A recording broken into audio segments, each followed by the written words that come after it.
Welcome to Not Going Quietly, the podcast where we inspire growth, beat down biases, and get into all sorts of good trouble, with co-hosts Jonathan Beal and Britt East.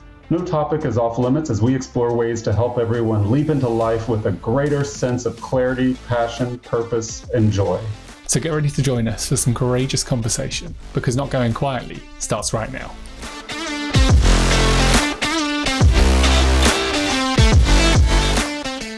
Hey everyone, welcome to Not Going Quietly, the podcast for outraged optimists and heartbroken healers all over the world, where we discuss life's searing topics. We talk about everything that maybe you're afraid to bring up, but would love to listen to. And we've got a really great episode for you today. I'm so excited to get started. Jonathan, it's been a while since I've seen you. How have you been? What's new? Yeah, I know. I kind of dropped off the face of the earth there a little bit, didn't I? Various things cropping up, mostly being unwell, but I'm better now, momentarily. That's really good to hear. And it's good to be back.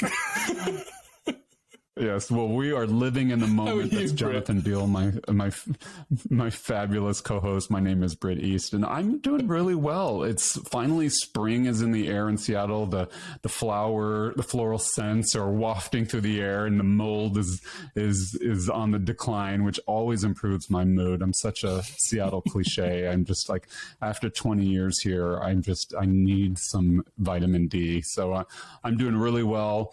I'm really excited to introduce our guest to those who haven't met him. Now, I do want to encourage everyone to check out our previous episode where we interviewed Jabali and his wife on peacemaking circles and finding modes of communication to support radical togetherness in the face of life's constant pressure. So I encourage you to check that out. But if you have not seen that, our guest, Dr. Jabali Stewart, has been active in community movements here in Seattle and throughout the Pacific Northwest for several years. He earned a PhD in ethnomusicology from the University of Washington and has worked broadly in the area of intercultural communication and conflict resolution. He has been affiliated with the Center for Ethical Leadership and is trained in using the indigenous art of peacemaking circles for positive conflict resolution, racial healing, and achieving deeper understanding. Jabali's primary mode of communication is music, which he has practiced in one form or another for 4 decades. From singing in gospel choirs, glee clubs, and punk rock bands, okay, we got to hear about that, to playing percussion in Afro-Peruvian ensembles, Jabali is ever convinced that music and other art forms are vehicles of change, resistance, and bonding. Jabali, welcome to the podcast. It's so great to see you again. Thank you, Britt. Thank you, Jonathan. It's good to see you. Britt, Jonathan's really good to see you. I know.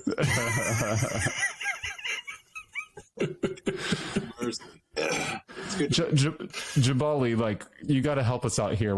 Glee clubs and punk rock bands. Share some of your musical journey, your influences, your career, education. Like, how does that go together? What inspires you? That's good. So, yeah, I am eclectic. When it comes to music, I'm very eclectic.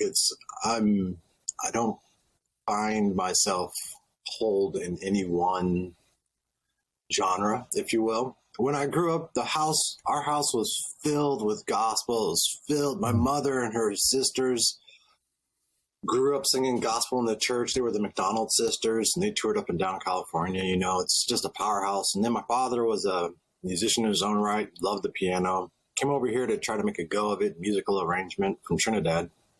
That was kind of weird, you know, immigrating here in the 50s. It wasn't really great. So it's always been out, right?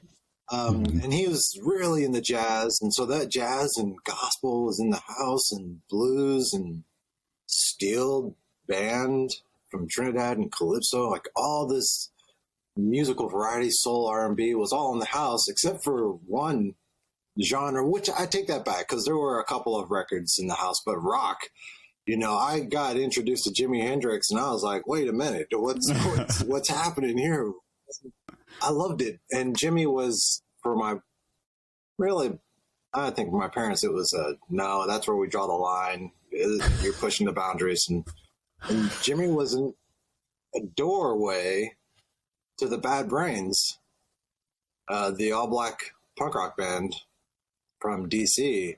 And once I met the Bad Brains, it was over. For me, it was like I found my people.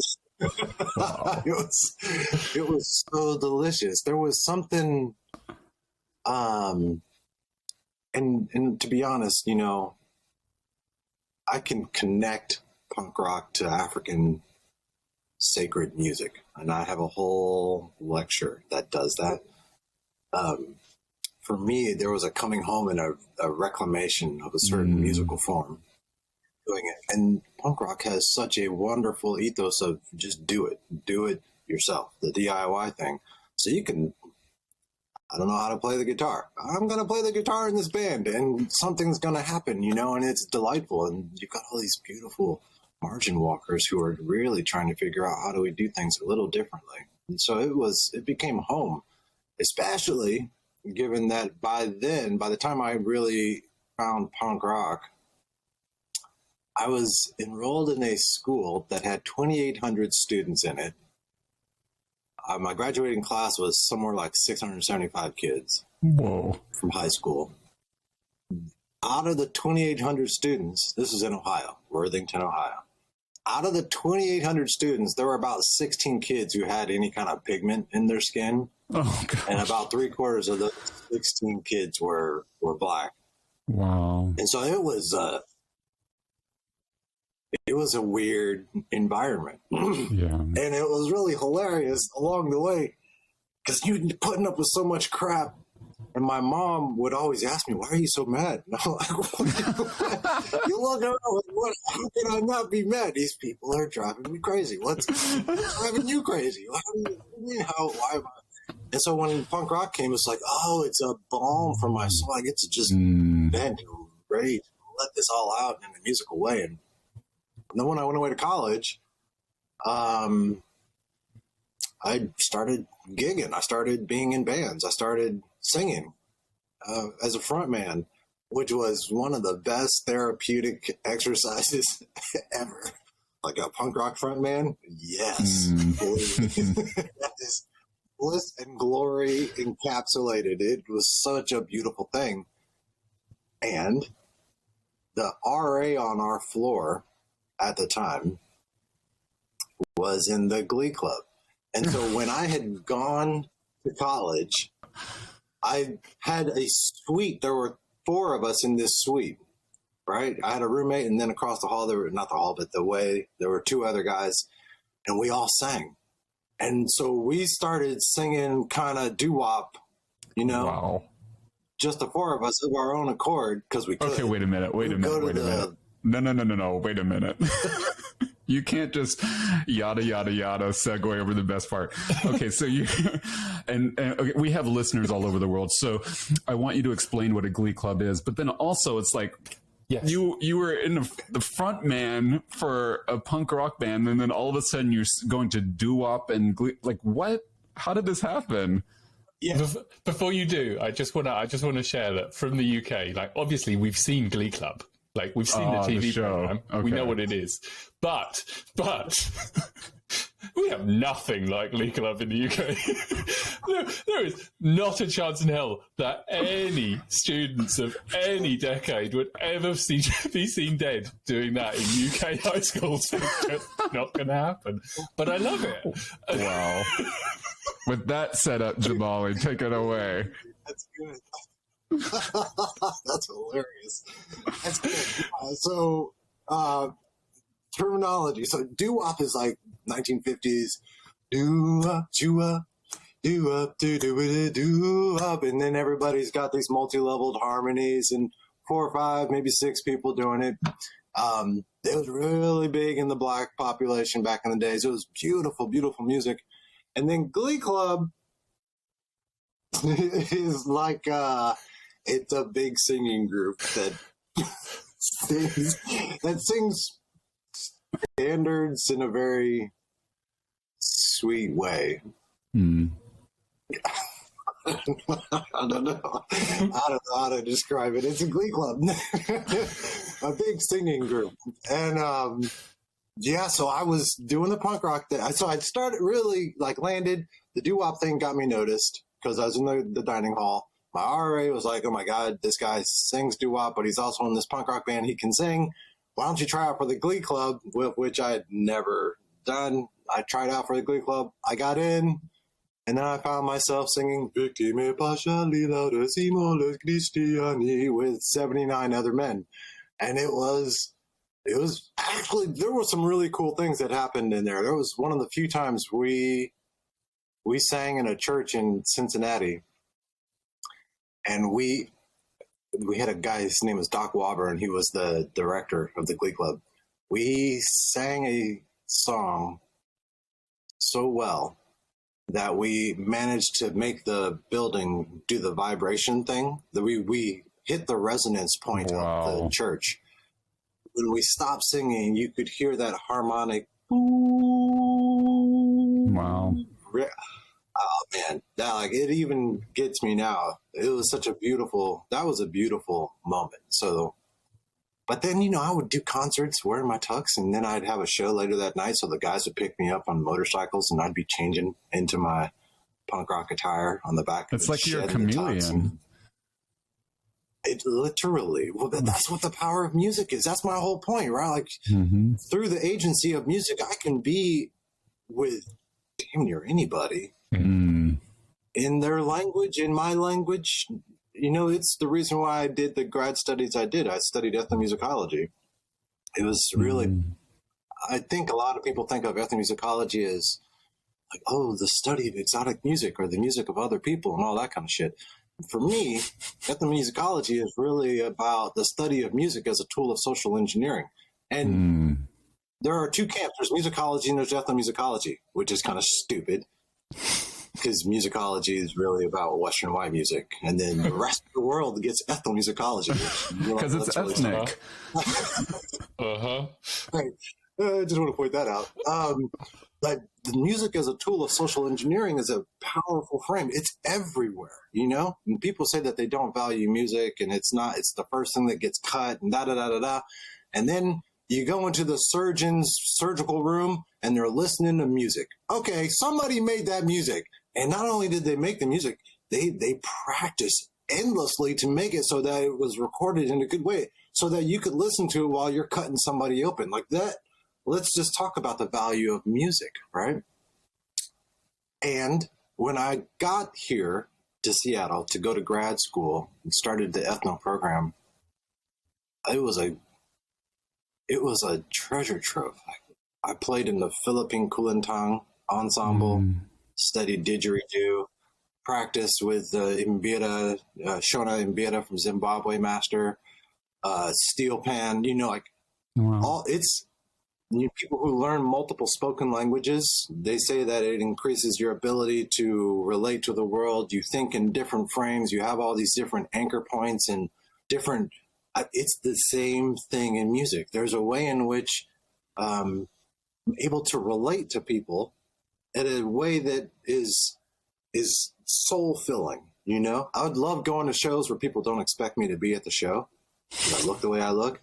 Man, you were really enjoying the music. That's so good. Hey, you want to come and bang, here we are. Now there's a whole new relation, and it's because we were enjoying the music together. And the same happens when we're playing music together. If we're playing, you're communicating with people, And I love working with people in music. It's just like, well, but what do you sound like? It's like taking two birds and putting them in the same room and what's the combination of those bird songs, right? But we're humans and we have different songs. Like, so what's the combination when we're sharing space together and we can actually communicate, even though I might not speak the same language as you, but we can musically get down on some good stuff and we recognize it. We feel it. We both are in it, all of us. I'm loving it. That to me it's glorious. It's glorious. It's something that I've never let go of as long as I've lived. And it's taken me to some really cool spaces and places and situations, like I found myself in Peru sitting on stage with some of the most amazing musicians ever. And why? Because I learned how to play the box, the cajon.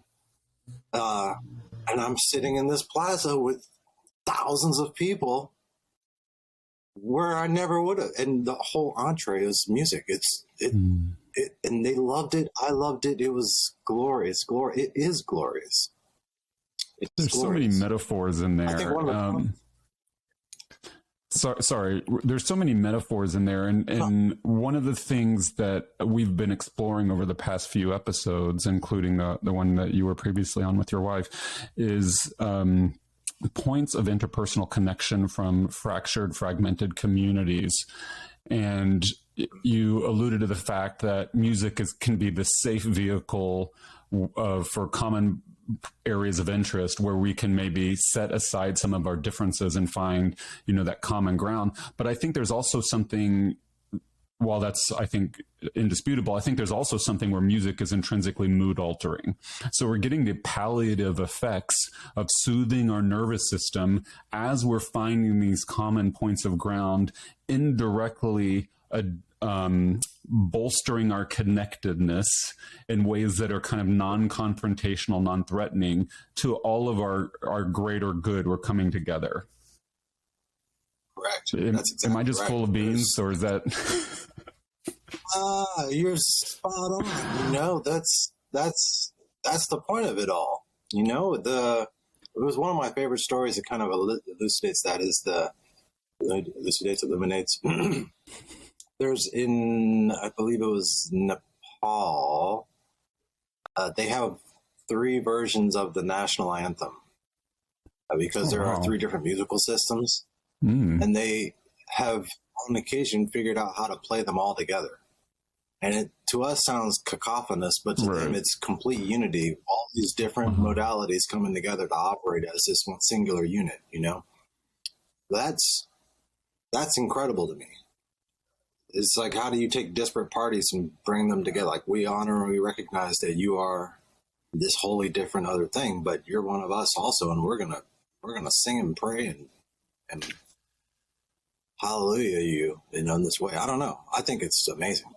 There's something really feeling about it, really body about it, where we typically try to connect through rational thought or through trying to pick apart the specifics or details of things. And there's something really simple and direct and straightforward about the emotional and feeling aspect of the arts, and especially music, right? That cuts through so much of the thinking and gets straight to the core of real connection. Yes, exactly. Jonathan nailed it. Because you go to a show, you pick up a show buddy, somebody you have never known before, but because you're both you're sharing space, I'll give you a show. Look, I went to see the Grateful Dead one year in Chicago when they were still alive. Not my world by any stretch of the imagination, but it was okay. It's a musical experience. We were in Soldiers Field in Chicago. And Jerry Garcia was still alive at the time. And we managed to get down on the floor, the stadium floor for the show, right? Which was amazing. And while we were sitting there, so it was me, it was my partner at the time. We had a little one, very little, her friend and the friend's boyfriend. We're all sitting there. I'm the only black dude. Our son is mixed. And there are these 6 white frat boys sitting to my right. I'm on the edge of our line. And the one sitting next to me looks to his friends and he's like, man, what the hell is this thing doing sitting next to me?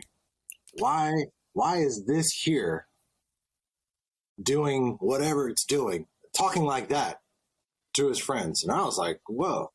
And there's that moment of looking around the stadium like, oh shit, if this goes down, I'm in trouble, and I'm thinking of the little one, and oh my God, like, we're on a Grateful Dead. You people are supposed to be hippies. What the hell? Lord. And he went on and on and on. And, it started a little bit of a ruckus amongst his friends. except for one guy. One guy was like, I don't know, like, look at that kid. That kid's really cute. It's a beautiful kid. And then they got into it, and then the 5 of them left, except for the one. And that guy scoot down next to me. Excuse me, listeners. He packed a bowl of marijuana and passed it to me. And we sat there and we shared that bowl and we shared the show. We laughed on each other. We loved on each other. He held the little one. We bonded and we had a damn good show. And there's a way in which we did some work. We did some race work that was really deep-seated between the two of us, which is going to ripple out later on when we leave that show and go out. Like, and here I am telling that story. So, guy, whoever you were, I don't know who you were, but I'm bound to that person for life, and thank you.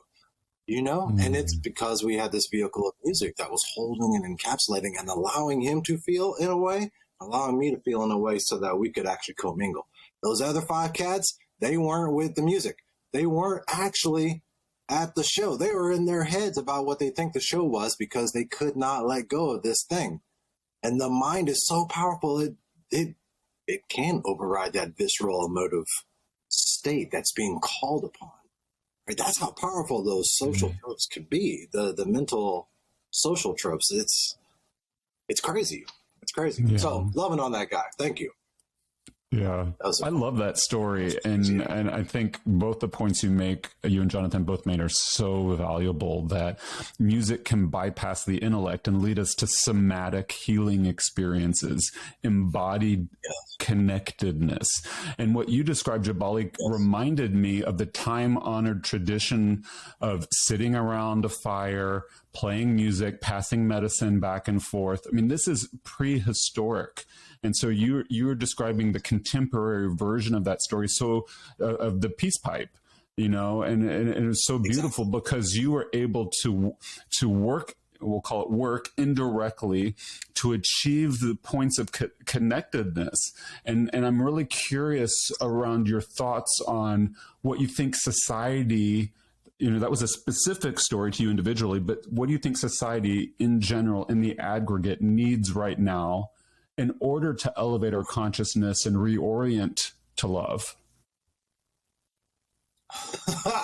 First, they have to stop thinking, we, society, stop thinking love is a weakness and that love does not belong in certain places. And I say that very seriously. As a former administrator within the independent school, private school world, I was often chastised because when I was asked about my philosophy of leadership, and I would say things like, oh, I believe in leadership from a point of love. And folks would be like, no, you can't say that. Love doesn't have anything to do with your job, and you probably shouldn't connect it to your work. Like love is for your house with your kids and your partner, whatever. But here, no. And I would always scratch my head like, really? So love has no place in the office? Like, how did people would tell me that when I was exercising what I believe is a good way to be, and you know, I'm serious. I would hear things like, well, it sounds like you're trying to bring church into the building. Oy. And I would just think, I'm so confused. So you understand church, you attend church, and you think that it's only for there, and don't bring the lessons out here. You know, like, I'm not a church-going person, but I would think that if I go there to practice stuff, I should probably practice it outside the confines of the church, you know? And so bringing it in, and I don't mean the dogmatic ideology of it, but the beingness of it, like love thy neighbors. I don't know. I mean, didn't Jesus say that? So why is that so weird inside a work environment? So love needs to be recontextualized as a strength, as a seat of power. You know, everything has its shadow sides for sure. You know, love can make you do crazy things, but love can also help you weather storms that we just are going to get hit with anyway. you know, and in the absence of love, you literally have less anchor points, less of a root. A love root is strong. Without that, you have less of a root to hold on to when the storm comes, and the storm's coming. It always comes. That's the nature of life, right? Storms happen. So where's your root? So that's one thing. I think the other thing is there are lots of things. There are lots of things, but this is this love piece. But if you look at what's happening in this country, the United States, Jonathan, I love on you in England and UK, and you probably got similar things. I don't know it very well. I'm not up on it as well. But if you look at what's happening inside the United States, where you have people who are literally, "Don't Say Gay" was just signed by the governor of Florida. Let's just really stop and think about that. So I want to tell you not to say gay. As a matter of fact, just don't be gay because it's wrong. Now, how am I going to tell somebody how they feel as to who they are? Like that whole mindset of, I know what's right, I know what's normal, and everybody needs to operate the same way I operate. Like, that's insanity. And if we think that that's how society should operate, we're screwed. You know, that's got to stop. When people hear diversity and they go to flipped out land, but diversity is a reality. Diversity means you've got a multiplicity of things in a space, and that's pretty much reality. There's a multiplicity of humanity. There's like this. It is not all one size fits all. So get over yourselves and stop acting like you can police how other people are supposed to be in their own skin. You don't know this. And just because it's not you doesn't mean it doesn't exist. That's the craziest shit ever. And then to to arrest the thought, like no, you can't do this? Really? We've got so many other things that require so much attention. Policing people of that nature. I mean, even the stuff that's going on with the Supreme Court nomination, right? Like, does interracial relationship actually, should it exist? Like, what the flying fuck? Yeah. Until there's a mindset that, I don't because I don't know how to back people out of that. Like, that's where it's confusing to me, to be honest. Like, why do you think that? Why? Until we have those conversations, we can't arrive at any healing where we can actually start to work together. Yeah, there's a part of me that worries that those people are already lost to us. I like to hope that they're not, but there's a part of me that worries that they are, because there's no wiggle room in the way they think or feel about some of these things. Yeah. I don't know. I don't know why I shared that, just because I thought it was pertinent. If you've got a response, that'd be lovely.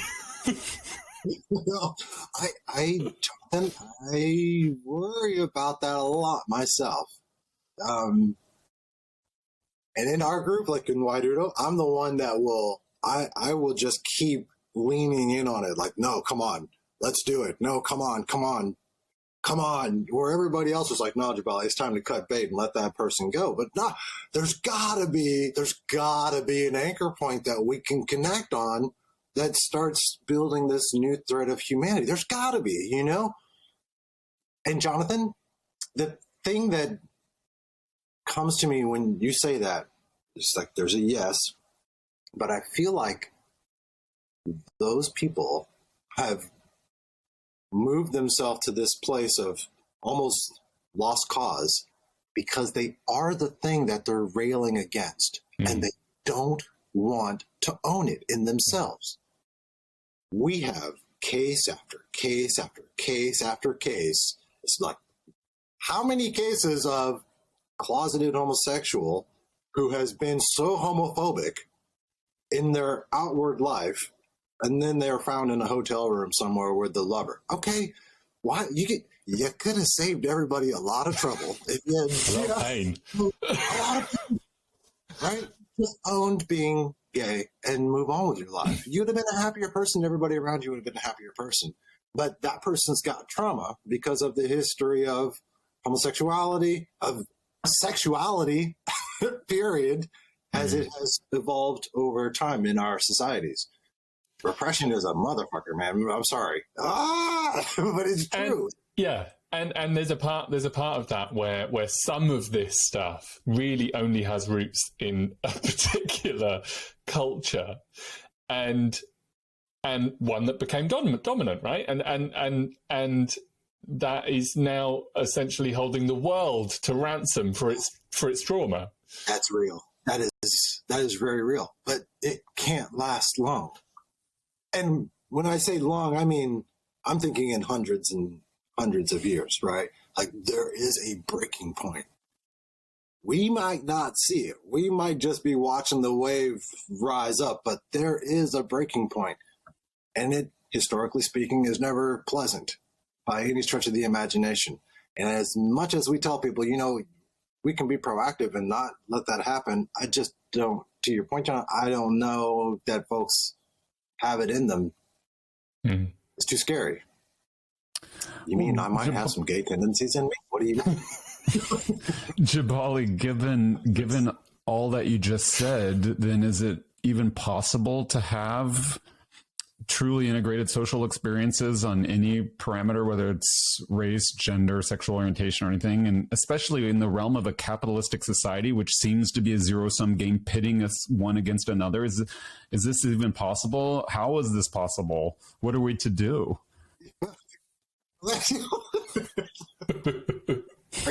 Britt with this, like, he's good at those. I think it's okay. There are capitalism is a bugger.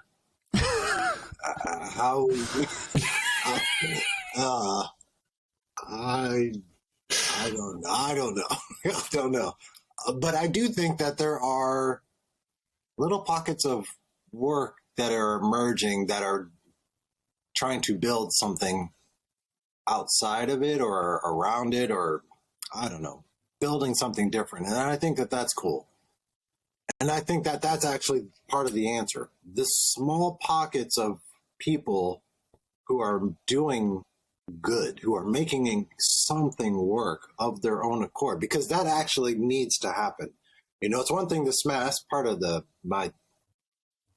it's one thing to smash, but if there's nothing that's being built to replace it, then it's kind of useless. We're all, it's destructive for everybody. So I know of groups who are working diligently to create decentralized, societies, mini societies, if you will. And it's not all perfect. It's not all, it's new. They're working. It's hard to not take the social code that is native and replicate it in whatever you recreate, right? It requires that there's some sense of, let me do some work so that I am at least aware. I might not get it all out of me, but I'm at least aware of how this social code is operating, so that when I'm over here designing this new thing with these other people, I'm designing it a little more consciously so as not to just replicate that thing with the new image, right? Mm-hmm. Because that happens all the time. That's actually one of the strengths of this current system. It can replicate itself. It can take revolution and replicate it as capitalistic venture, like that, and nobody is the wiser. Like, everybody's just like, "Wow, did you get that new?" As opposed to, "Are you the new?" Like, yes. Oh, you bought that shit. You didn't become that shit. So small little pockets, but the small little pockets at some point need to start communicating to build a larger net, especially to share what's working, what's not working. Some groups are working socially, some groups are working financially, some groups are doing food, right? And at some point, there's a way in which all these different nodes, if you will, would need to start coming together to build the new, if you will. I'm curious.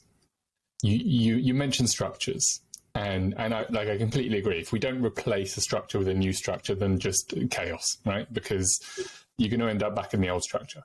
But what I really recognize is that if those who benefit deeply from the structure as it is have a voice in developing the new structure, isn't there a danger of us just perpetuating privilege and maintaining the system as it is? How do we navigate that?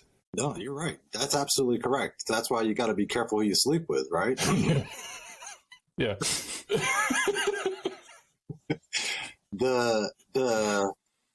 This process of, I'm in these social codes.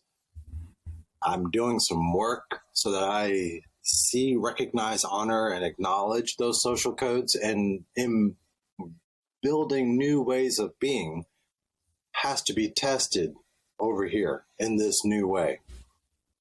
And the people in this space need to test the social fabric constantly in order to see, well, did you really, you might need to go back over here and do some more work because you're not quite there.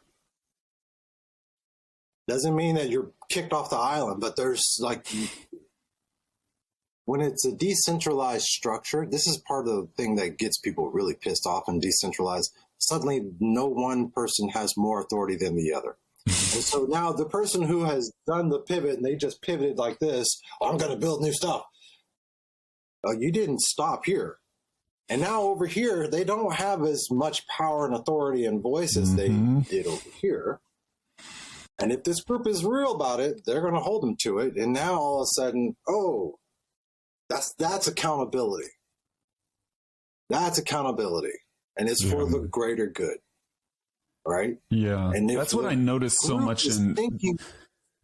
Sorry, Jabali. That's what I noticed so much in Seattle, which is ultra-liberal city and a land of so many good intentions.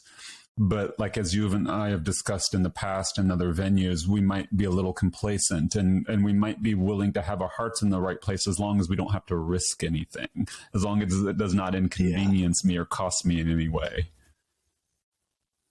Especially that idea of who I think I am.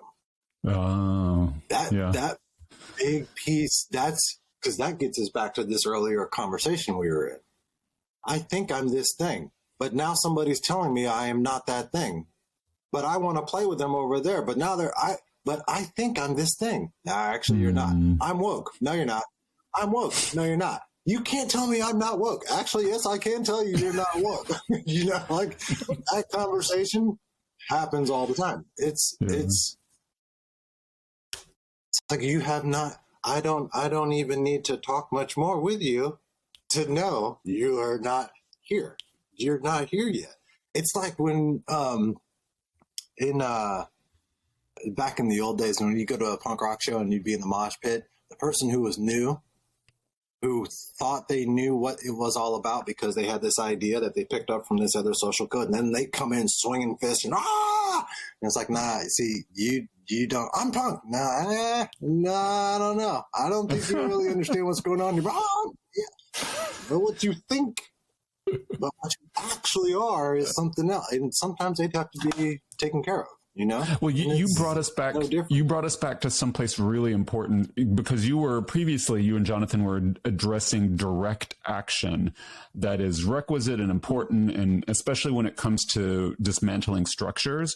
But I think what's equally important, where you just brought us back to, and where we started the conversation, are the indirect procedures, where we embody our values and share in nonverbal ways. We transmit authority and we communicate in those deep-seated human, again, the sitting around the fire, sharing medicine, sharing beverages, stories, music, where we transmit knowledge and culture in ways that are lower stakes, less threatening, and we bypass these defense mechanisms. So it's almost like we're coming up with this multifaceted strategy. I don't know what you think about that.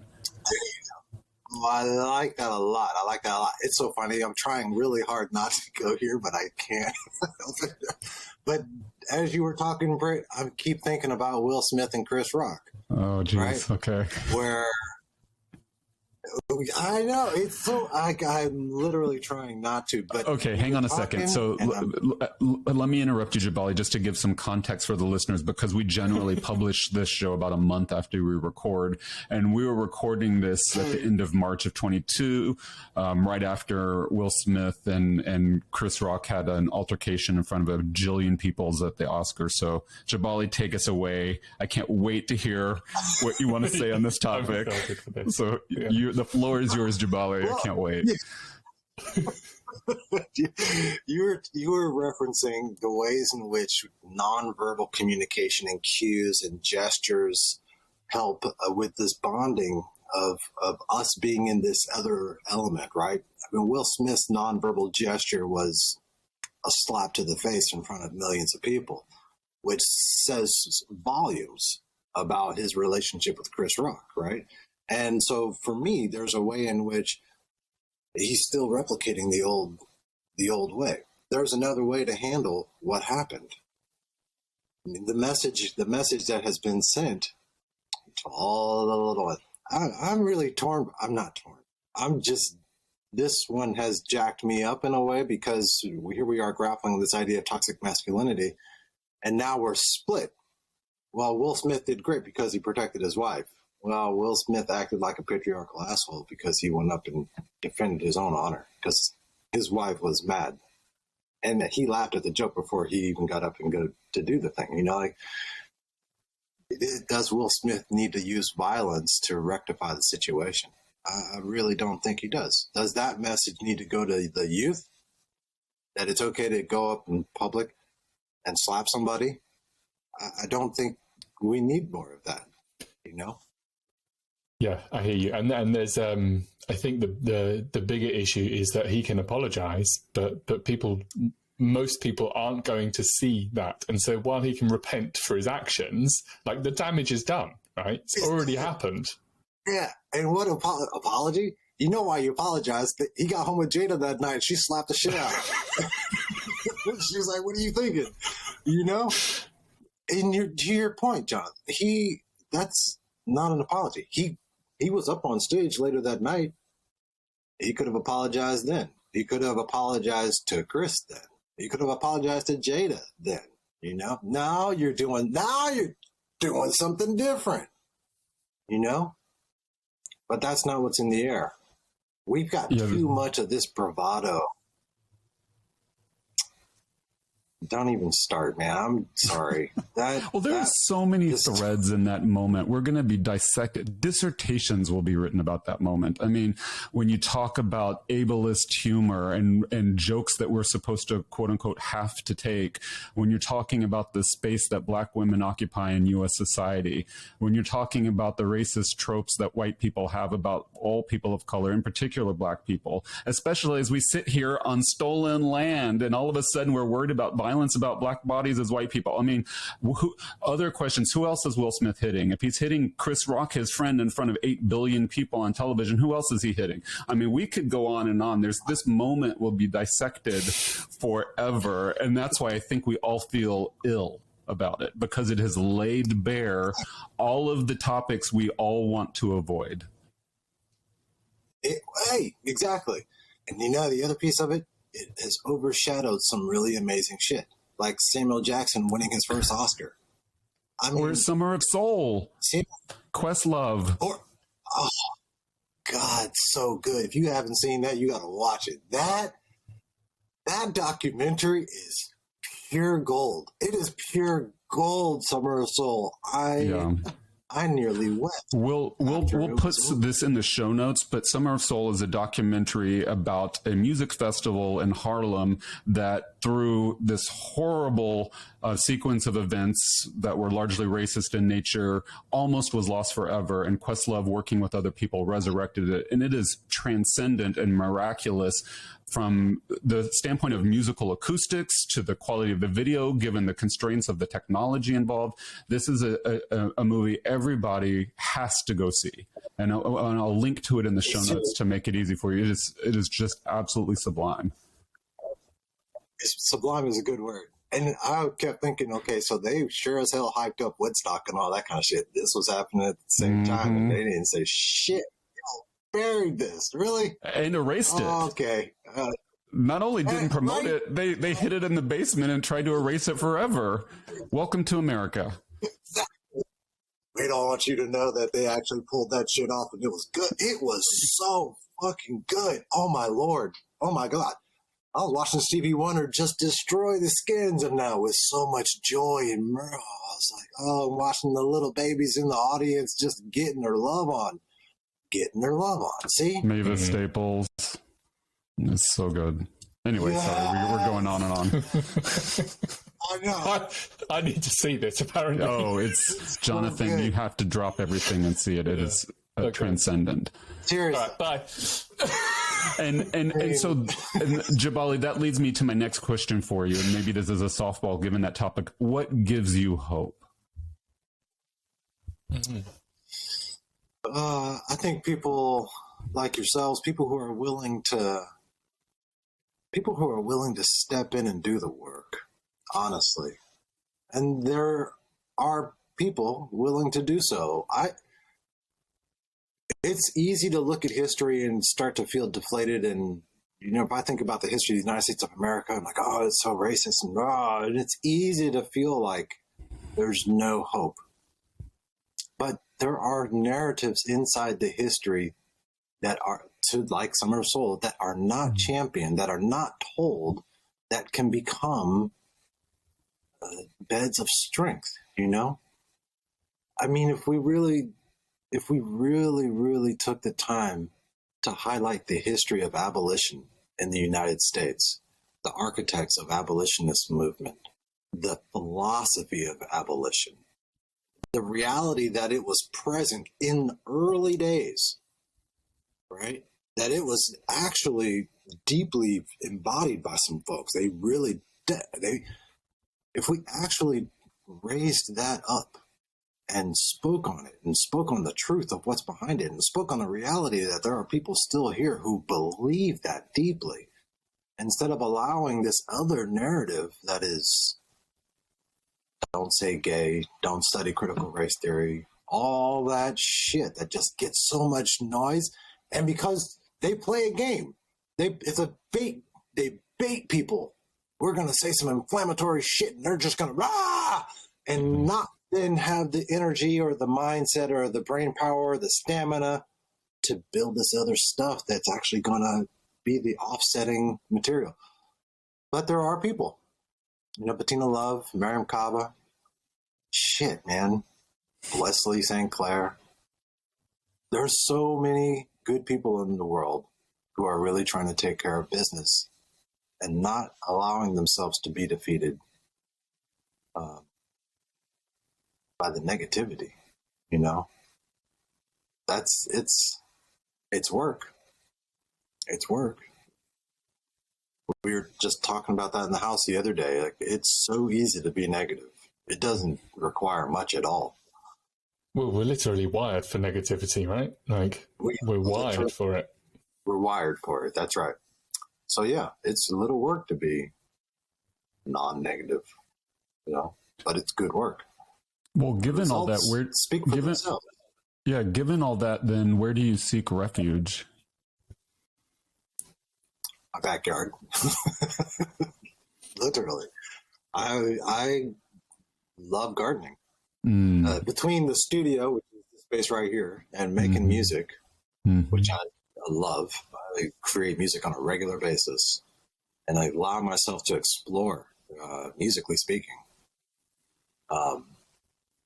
which is actually a form of journaling in a way. I can listen to a song I wrote last year, and I know exactly what I was feeling, where I was like in my headspace, and and all of it. That's a big thing for me. But then also being outside at gardening, working with plants, get my hands inside the soil. I love it. And then sitting in circle, because that's a way in which I connect with other human beings in a sacred way. And I get to work on this, in this thing, that every time I sit in circle, I get to do this work. And I turn over here, I'm like, oh, wait a minute, I get to do this work. And I love what it does for me. It's refuge. It's refuge in the presence of others, which is glorious. Those would be my three. Yeah. But people need to get outside in the dirt, too. Everybody should play in the dirt. You know? It's a very good thing.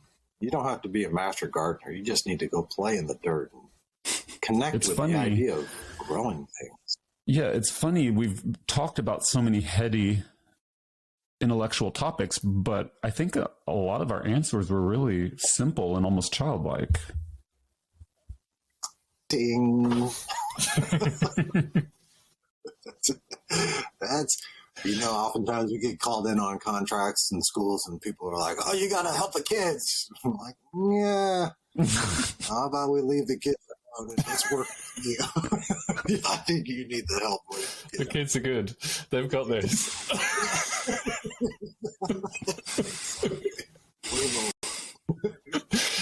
Yeah, it is. I mean, it is simple, really. It's simple. Everything you needed to learn about how to be a good person, you learned in kindergarten or that earliest grade. Be nice, share, talk politely, ask for help when you need it.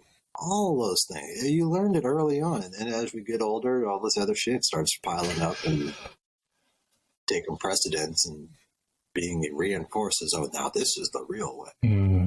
Oh, really? I don't get it. I do get it because it's the hunt for power and blah, blah, blah. It's such a shame to see the innocence of children and their complete lack of prejudice, and to see it overlaid on them without their consent, and to end up where we are as a result, right? Yes. Yeah. Well, that's the thing. Hate is a learned behavior. Oh, yeah. That's right. That's it. And they tell you, this is just the way things are. I used to do this exercise. I used to go to the school here in town. It's a college. And I would tell them, I would work with the incoming freshman class, right? So like 200 students. And I would tell them, don't introduce me other than Jabali's here to talk with you. That's it. Right. And so then I would walk. It was always in this church. So I would walk into the church from the back, all down the aisle, wearing this gorgeous suit. I look good, bang. And then I'd get up in front of them. All they know is my name is Jabali. They don't know anything else about me except I'm wearing this nice suit. And then I'd say, okay, y'all see me standing in front of you? I want you to just label me. Go ahead. To your heart's content. Label me.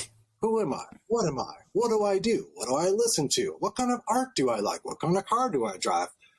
You're driving by in a car, you see me walking down the street. What story comes to your head? Label me. And they would just dive into it. Oh, man, you're a professional. Oh, you're a doctor. Oh, you drive a Mercedes. They just like, right? And interesting to see how fast, I did this for 3 or 4 years, they would just jump to it like that. Okay, great. You feel good, right?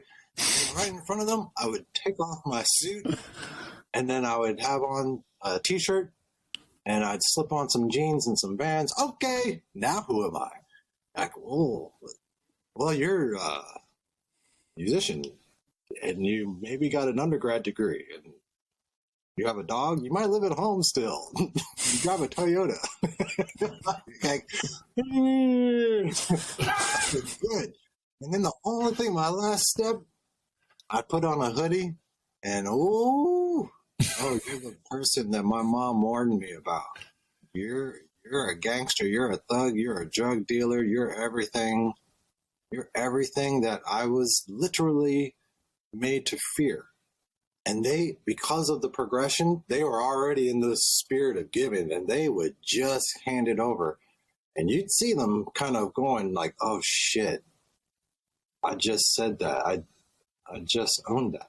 And then, of course, there's that wonderful thing. Great. So you've watched me in 3 different outfits. You still don't know who the fuck I am. Who am I? So everything that you just said is all stories you made up in your head. You have no clue who I am. So who am I? Ah! Yeah, right. That's that shit at work. You know, you just picked it up and you took it as reality, and now it's in you. And until you do something, which, what do you think you need to do? Should we talk to you? That might be a good idea. How about you talk to me to figure out who I am? You know? Such a simple concept, right? You know, in kindergarten. God. It's crazy. Oh, God. Yeah, it all starts with curiosity and empathy, and it's a really great story. I love that. I love that feeling. I love that feeling where you feel like you're walking on ice because all of a sudden you're confronted with your preconceived notions and your biases and your assumptions in a way where you don't know which end is up. That's thrilling. I actually love that feeling. Yes, I do too. That's when you're going to learn something. Something's coming to you, you know, and it won't go away. You get to hold on to it. It now shapes who you are. I love that. And I know, and I recognize that for some people, that's scary as hell, you know, because they really need things to be the way they have always understood them to be. But there's a reason why, like there's something behind it. So what's that? Like, why do you need it to be this thing? As opposed to allowing the roller coaster to do what it will do. I would guess safety. I would guess so, but is it really? Is it really? I mean, I would guess that they at least think it's safety. Okay, I'm with that. I'm with you on it not being perhaps the primary cause or the primary thing, but I do believe that they believe that it is safety. That was very well said, Jonathan. I'm a diplomat. Yeah. See, what you don't know, Jabali, is Jonathan is the sunny optimist of the two of us. I am the depressing one. I'm the Wednesday Addams. I'm the dark one. So I immediately we do change roles every now and then. Yeah, but I immediately went to patriarchy. I immediately went to the transmission of wealth from fathers to sons and white power and colonialism and stuff. So I go dark really fast. So I like Jonathan's answer, but let's leave it with safety. Yeah, I think so. We can go to patriarchy, right? But that's the cause. Like, that's the original cause. What we're dealing with now is the result of that. So that's why, for me, it's a safety thing, because they've clung on to whatever system they live in that brings them safety and keeps them in a life they're accustomed to. And so anything that threatens that suddenly threatens their safety. Right? And safety is a proxy for rewards. Almost, then they keep getting rewarded.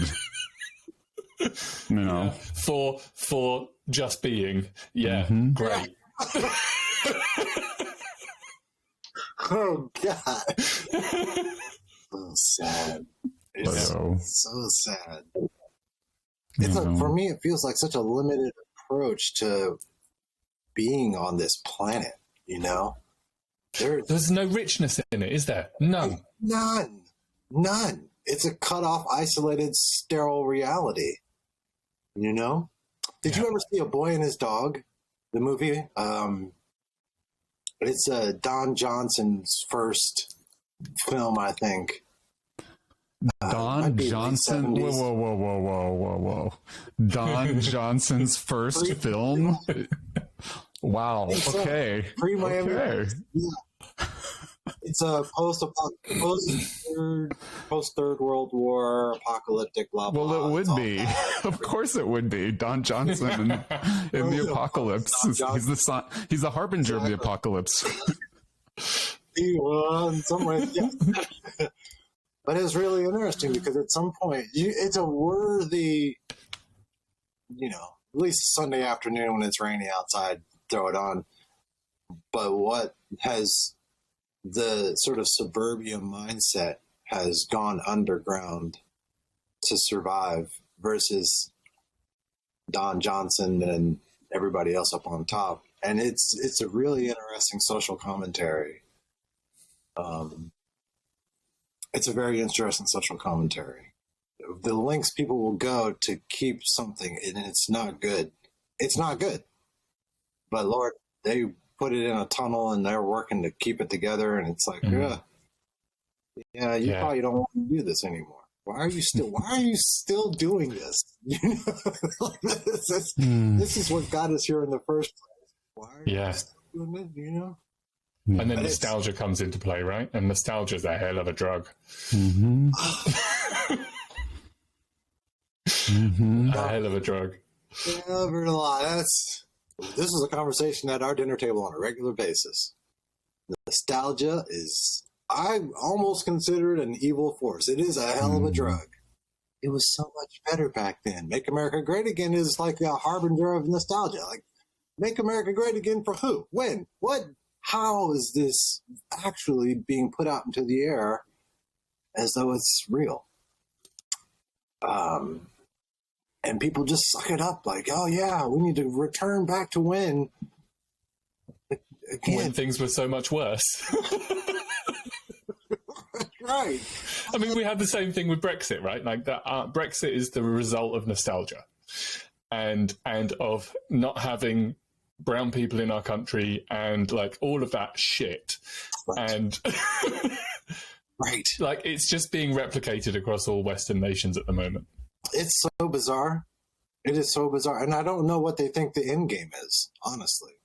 Well, I have a theory here, and you guys can tell me if it's just totally out in left field, is that one dynamic, this isn't everything, this is just one dynamic at play here, is that we have a whole lot of grandparents out there who don't want their grandkids to know that they were in the KKK. They don't want their grandkids to know that they were the ones shouting at Ruby Bridges when she was integrating her elementary school in 1962.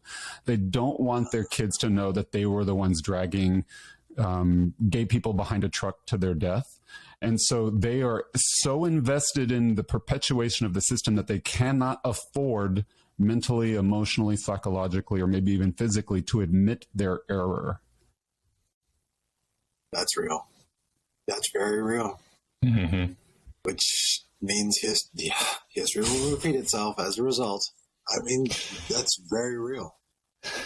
This is just like, I don't understand why there isn't a sense in which if you own the thing, it actually is a good thing in the long run, So everything you were just describing, Britt, it's like a good therapist would say, well, then you'll never arrive at healing. You'll never arrive at a space, and you're still passing it down because it's slipping out in different little ways, that non-spoken stuff that actually sends the message on down the line.